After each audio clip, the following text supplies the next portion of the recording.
I'm 10 weeks postpartum, so get ready with me while I tell you my birth story. I had a non-dramatic birth, and I feel like I only hear about these traumatic birth stories, so I want to share one that was not traumatic. So if you are pregnant, you have something to kind of like look forward to maybe. It all started on a Monday night. Well, actually, let's go back to the Friday before. The Friday before I was finally 40 weeks pregnant. I went full term and some, and I really did not want to be induced. So I wanted to go full term, and my practice, or the practice that I went to, they will induce you at 39 weeks. I think that's pretty common. I felt really good at the end of my pregnancy. You know, my body didn't hurt too bad. Of course it did hurt, but my body didn't hurt too bad. So I was like, let's just go as far as I can, and hopefully I will go into labor naturally. So that weekend, that Friday, Saturday, Sunday,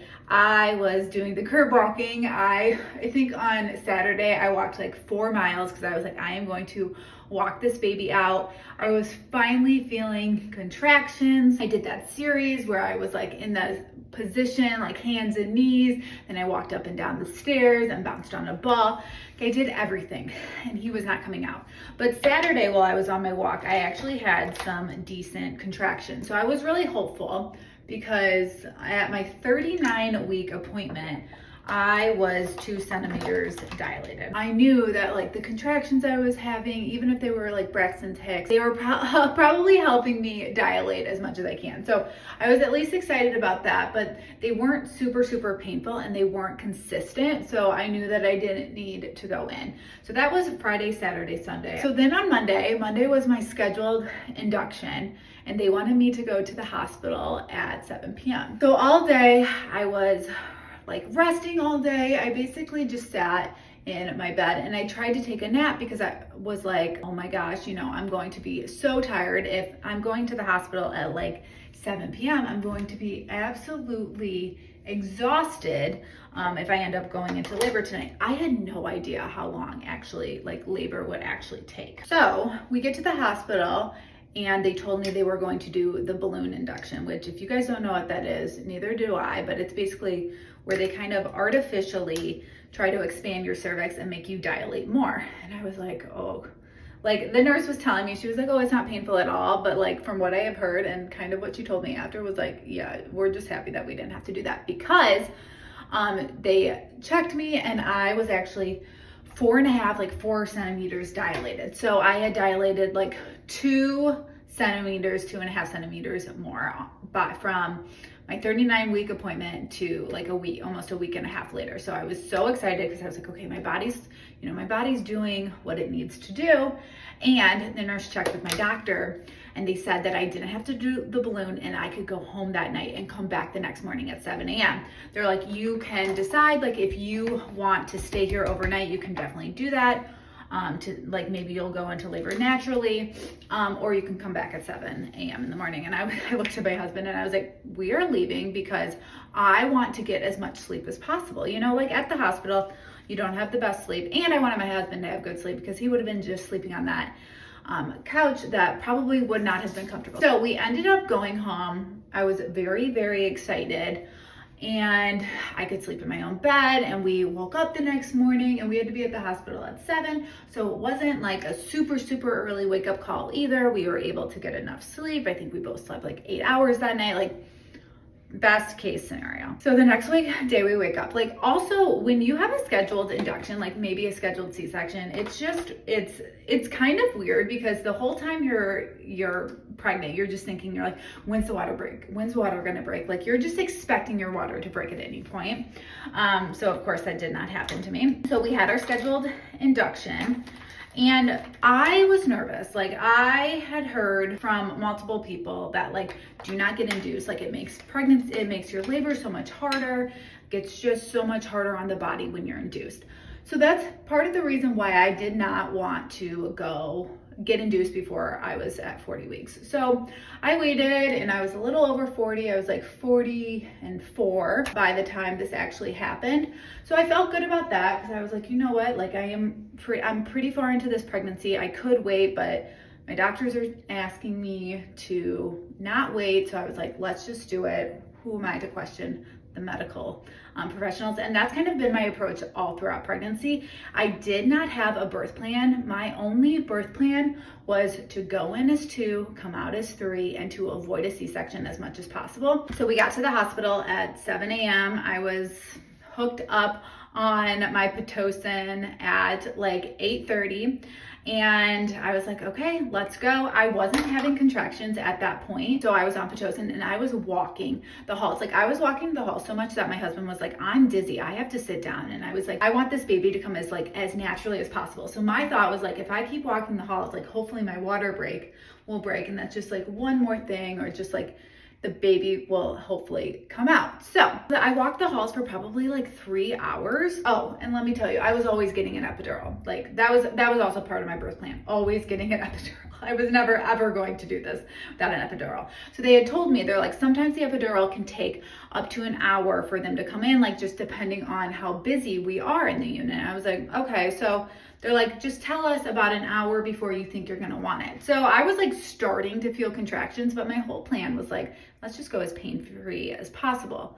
So I told them, and he actually came to give me my epidural within like 15 minutes. So I was like, okay, well, I guess I'm done. Once you get the epidural, you have to stop like moving around. You can't also have anything to eat, which was, we'll get to that. So at my practice, the husband actually has to leave the room because it's a sterile environment for the epidural, for them to put it into your back. I did not think getting the epidural was that bad. A lot of people say it's horrible. For me, it was more of a weird feeling. It didn't hurt, but it was more of a weird feeling because you actually feel like the epidural, like liquid, go into your spine. So that was really weird for me personally. So got the epidural. I think it's like 11:30 a.m. at this point. My husband comes back in and then we're just chilling. Like for the next hour, really nothing happens, and then things start moving. The nurses were like, we want this baby to drop as much as possible. So they were putting me in all these positions with a peanut ball. You guys, I was on like my side. I was in crazy positions. And then I think at like 4 o'clock, like it did take a while, but at like 4 p.m., I was like really starting to feel it. And at like 4 p.m., they put me in hands and knees. And you can't feel anything like below your ribs, like to your toes. You really cannot feel anything. So I was in hands and knees and I was like shaking. And also it's a really hard position to be in because you can't feel your legs. Like your legs can still support you, surprisingly, but I could not feel them. And then I really started to get the shakes. And my friend had told me, she's like, once you start shaking, that is when you know that you are going to be going into labor soon. And I was like starting to shake. And at this point I was so hungry, you guys. I was so hungry. I was eating so much Jell-O. I was eating popsicles, but like all that sugar too was just like not settling with me.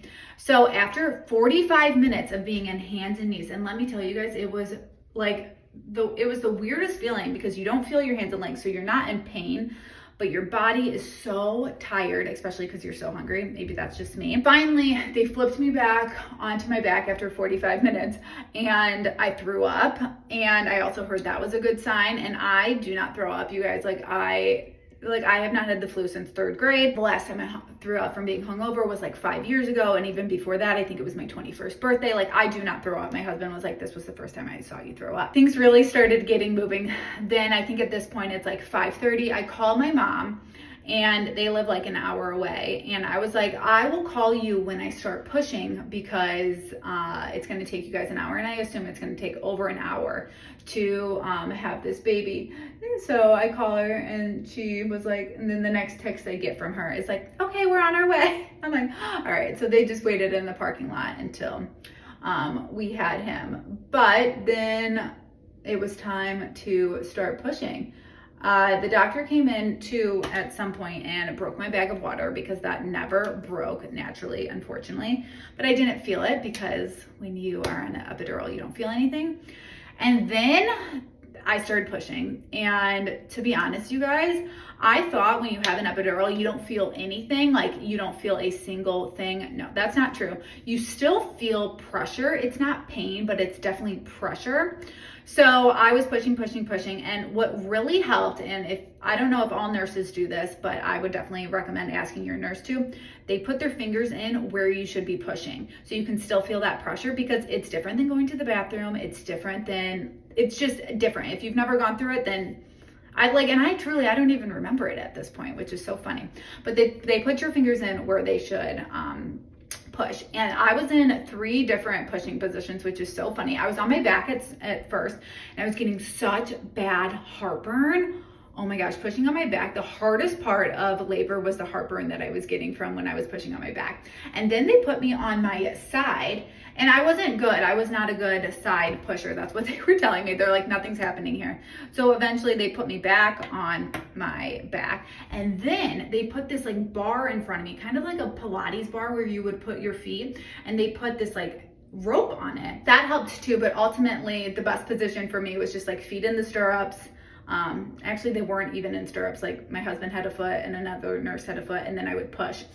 And when you push, I didn't know this either, but you hold your breath in, and then when you're done after the 10 seconds, you breathe. And that is why the heartburn was so bad. I couldn't even go the 10 seconds because it just like all this acid felt like it was coming up, and it was just like a fiery burning feeling. So after an hour, he came out, and I thought that was really good. After I had talked to my friend, she's like, I only pushed for 10 minutes. And I was like, okay, well, I thought an hour was pretty good. It was hard and I was out of breath, but I'm telling you guys, the hardest part about all of it was just the heartburn. I didn't feel anything else. I asked the doctor, and I had a little peanut for a baby. He was 6'4" when he was born, so I hardly tore. I asked the doctor, I like looked at him when Enzo was like getting his measurements, and I was like, so what'd I do? Did I tear front to back? Like, tell me what's happening. He was like, you tore like a paper cut. And I was like, yes, but that's on having a tiny baby. That's that. They put Enzo on my chest, but all I remember after he came out is I just kept saying, is he okay? Is he okay? Is he okay? Because like, of course he started crying right away, but like, you don't know, like if you've never had a baby, you don't know what you need to be looking for. All you hear is like, if he's crying, that probably means he's good. But I was like, he waited like 1 second after he was out of me to start crying. So of course I'm panicking, like, is he okay? Is he okay? And then an hour goes by, they bring me a turkey sandwich, thank God, because I was so hungry. And then after an hour, they're like, okay, well, it's time to move you. You have to move to a different room, which I think is typical practice. And then you have to walk. Like, you have to get up after being in a chair for like 12 hours, and you have to walk, and you have to go to the bathroom for the first time. And let me tell you, that was so scary to like get up and be like, can I actually move my legs? Because you're like, I haven't been able to feel my legs for like 12 hours. Can I actually move them? But I could. I went to the bathroom, of course, like, there's a lot of stuff coming out of you at all points. And then they wheel you off into your recovery room. But all that to say is, I had no plan going into birth. My only plan was to have him and to avoid a C-section at all possible. Did all of that. I think having the mindset of just like, everything's gonna go as planned, and if not, there are medical professionals here that are going to help me. I also think not having like A, B, C, D, E, F, G of a plan that you have to follow to give birth is helpful. Okay, this is really long. Let me know what questions you have or what you want to know for part 2.